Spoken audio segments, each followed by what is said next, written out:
साथियों, नमस्कार।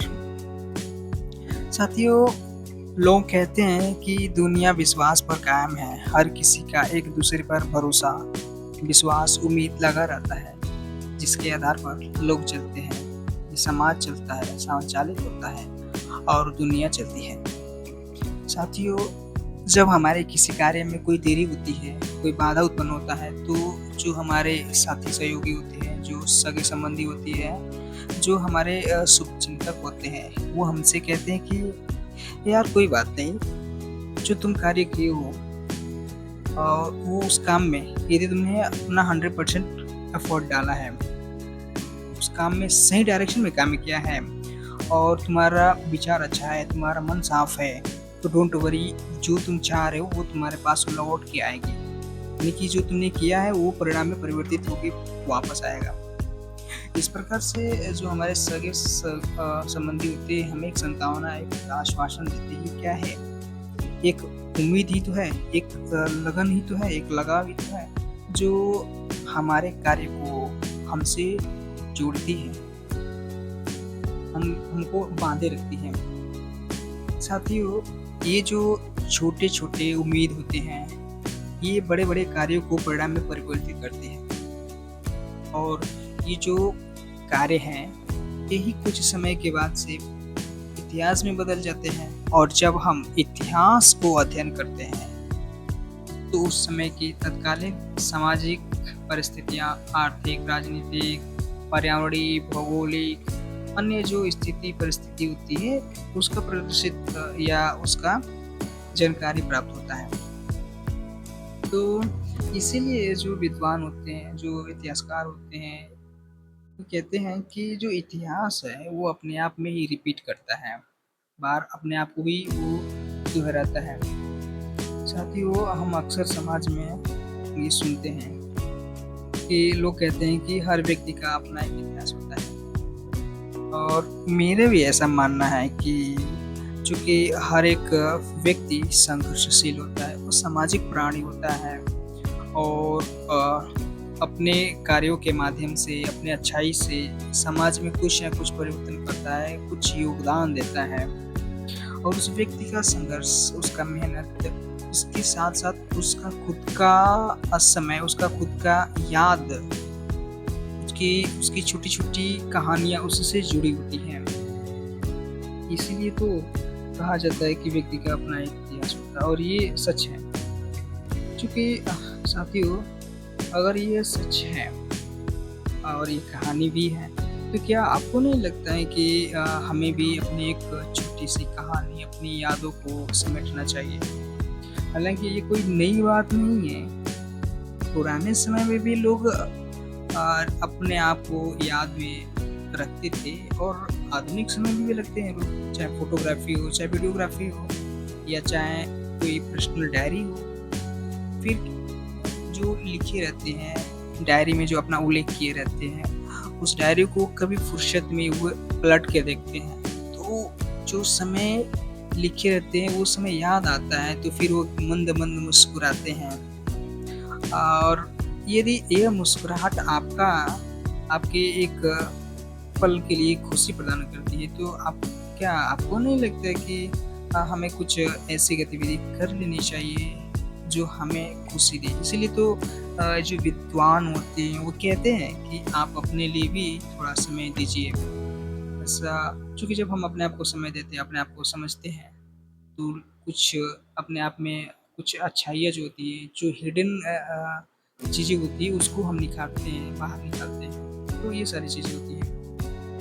फिलहाल में ये जो आपको गेट दिख रहा है, ये यूनिवर्सिटी का फर्स्ट गेट है, महामाया गेट, और इसके बाद से लास्ट गेट आएगा हम लोग जब बाहर जाएँगे। बीच-बीच में थोड़ी-थोड़ी चर्चा होती रहेगी। इसके अतिरिक्त तो जिस साइड से हम लोग जा रहे हैं, ये एक म्यूज़ियम है, आर्कियोलॉजिकल सर्वे ऑफ इंडिया द्वारा इसको संचालित किया जाता है और ये कपिलवस्तु संग्रहालय। हाँ, इस कपिलवस्तु संग्रहालय के बारे में थोड़ी-सी चर्चा कभी और की जाएगी। बाद में हम इसका अलग से वीडियो बनाएँगे। फिलहाल अभी हम लोग जहाँ पे जा रहे हैं, कहाँ जा रहे हैं और उसका क्या महत्व है, हम वहाँ पे जाके करेंगे क्या, ये सब जो बातें हैं थोड़ी-थोड़ी बीच-बीच में चर्चा हो जाएगी। और फिलहाल हम अपने मूल बातों पर आते हैं, जो हम डायरी मेंटेन की बात कर रहे थे। तो वो कोई नई बात नहीं है, वो पुराने समय में भी होती थी और आज भी होती है। और ये निरंतर हमको लगता है कि ये कंटिन्यू चलता रहता है। बस समय बदलता है, परिस्थिति बदलती है, तो उसके अनुसार अपने आप को लोग एडजस्ट करते हैं, अडॉप्ट करते हैं। और जो समय के अनुसार जो उपयुक्त चीज़ें होती है या तकनीक होती है, उसको लोग बनाते हैं, बिगाड़ते हैं, उसका उपयोग करते हैं। तो ये निरंतर चलता रहता है। चूँकि समय निरंतर है और वो गतिशील है, तो हम क्यों रुके? हम भी गतिशील होएँगे, चलेंगे, निरंतर चलते रहेंगे। चलिए, फिलहाल तो अभी हम जहाँ पर हैं कपिलवस्तु, सिद्धार्थ यूनिवर्सिटी कपिलवस्तु, वहाँ से हम वीडियो रिकॉर्ड कर रहे हैं। और ये जो स्थल है, यहाँ से लगभग 30 किलोमीटर दूरी पर लुम्बिनी है, जहाँ पर बुद्ध का जन्म हुआ था। और यहाँ से लगभग 500 मीटर की दूरी पर है गनवरिया, जहाँ पर राजकुमार सिद्धार्थ का बचपना बीता। इसके अलावा यहाँ से लगभग 1 किलोमीटर मान के चलिए आसपास पड़ेगा, कपिलवस्तु पिपरावा स्तूप है, जहाँ पर बुद्ध के अवशेष मिले हैं खुदाई में। तो फिलहाल हम लोग पहले जाएंगे कपिलवस्तु पिपरावा स्तूप। वहाँ का जो पर्यावरण है, वहाँ की जो प्राकृतिक खूबसूरती है, उसको महसूस करेंगे, उसको हम थोड़ा सा देखेंगे। और वहाँ जो स्तूप बना हुआ है, उसकी जो स्ट्रक्चर बनावट है, उस समय का कैसे रहा होगा, इसके बारे में थोड़ी सी हम लोग देखेंगे। अब चूँकि ये महापुरुषों का यादें जुड़ी हुई है, तो अच्छा लगता है थोड़ा सा, चूँकि ये ऐतिहासिक स्थल है और इसका वैश्विक महत्व है। तो अब चूँकि यदि आपके पास वीडियो जाए, तो केवल हमारे लिए नहीं है, बल्कि आपके लिए भी है, और ये हमारी धरोहर है और ये वैश्विक महत्व भी रखता है। तो कभी जीवन में यदि आपको लगे, तो एक बार विजिट अवश्य करिए, क्योंकि यहाँ पर आने के बाद से आपको एक बार एहसास होगा कि उस समय कैसे लोग बैठते थे, कैसे लोग यहाँ पे इन्वायरमेंट में एडॉप्ट करते थे, जीते थे, कैसे रहते थे। तो इस सब के बारे में अपने आप को जब हम मतलब कहते हैं ना कि किसी के कैरेक्टर में घुस को खुद को महसूस करना, तो जब हम यहाँ पर जाते हैं और खुद को अपने आप को उस परिवेश में घुसाकर, उस परिवेश में प्रवेश कराकर अपने आप को महसूस कराते हैं, तो एक अलग ही अनुभूति होती है। फिर उसका वर्णन शब्दों में नहीं किया जा सकता है।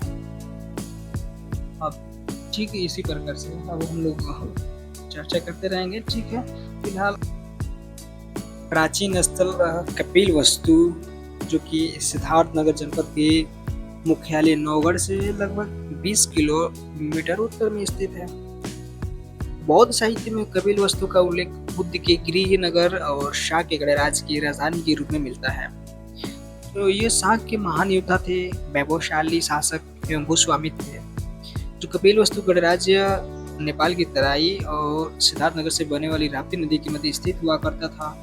इसका जो भौगोलिक विस्तार है, यह है कि उत्तर में हिमालय है, पूर्व में रोहिणी नदी और पश्चिम में राप्ती नदी तक था। ये मतलब ये पूरा इसका भौगोलिक विस्तार इसके मध्य में स्थित है। और चूंकि इसके बारे में थोड़ी थोड़ी कहानी भी मिलती है, जैसे 6वीं शताब्दी ईसा पूर्व में जो कुशल नरेश प्रसिद्ध थे, उनके प्रभाव से प्रसेनजित ने कपिलवस्तु भ्रमण के दौरान किसी शाक्य कन्या से विवाह करने के इच्छा प्रकट की। इस प्रकार से कहानियाँ चलती हैं। इसके अतिरिक्त जो शाक्य वंशज थे, उसमें भी कई मत प्रचलित हैं। तो अभी हम इस इतिहास में नहीं जा रहे हैं, हम एग्जैक्ट कपिलवस्तु पर ही पहुंच रहे हैं और पिपरावा स्तूप पर पहुंच रहे हैं कि यहाँ की खुदाई कैसे हुई, यहाँ की जानकारी कैसे मिली। तो जानकारी तो बौद्ध साहित्य में मिलता ही है। इसके अतिरिक्त जो चीनी यात्री थे, जैसे फायान हो गया, वेनसांग हो, इनके नोट्स में भी कपिलवस्तु की जानकारी है। देखिए, जो खुदाई हुआ था कई चरण हुआ था। एक चरण जो पहला था, तो इसमें 1858 में था। अभी उसकी खुदाई नहीं हो पाई थी, मतलब जगह जगह अन्य जगह पर बहुत सारी खुदाई हुई और उसको ही वे लोग कपिलवस्तु मान बैठे, लेकिन वो कपिलवस्तु नहीं था। बाद में वडपुर के जो जमींदार थे डब्ल्यू.सी. पेपे, उन्होंने 1898 में खुदाई की। वो पिपरावा एक बहुत बड़ा किला के रूप में था, जैसा कि आप वीडियो में भी देख सकते हैं। तो उसकी उन्होंने खुदाई की और उनको एक बहुत बड़ा बॉक्स मिला, उसमें एक कलश भी मिला। तो वो अभिलिखित कलश था जी, और उस कलश पर लिखा हुआ था सुखिति बतिनम सभाग्निकनम सबूतदलम इयं सलिल निधने बुधस भगवते सखियानम।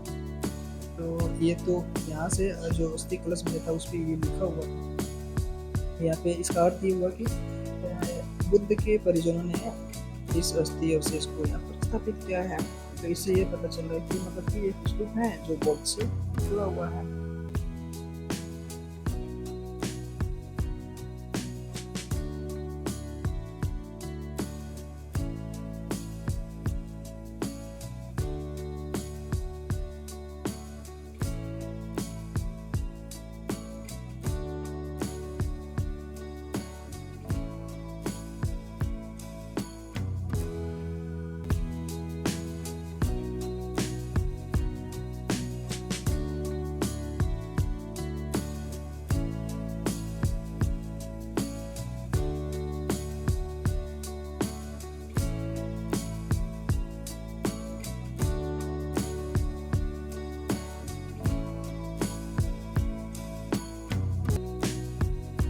और 1898 में ही विलियम पेपे को एक बड़ा बॉक्स मिला था, उसमें विभिन्न प्रकार के बहुमूल्य वस्तुएं मिली थी। इसे कहा जाता है कि लगभग 1800 बहुमूल्य वस्तुएं थी।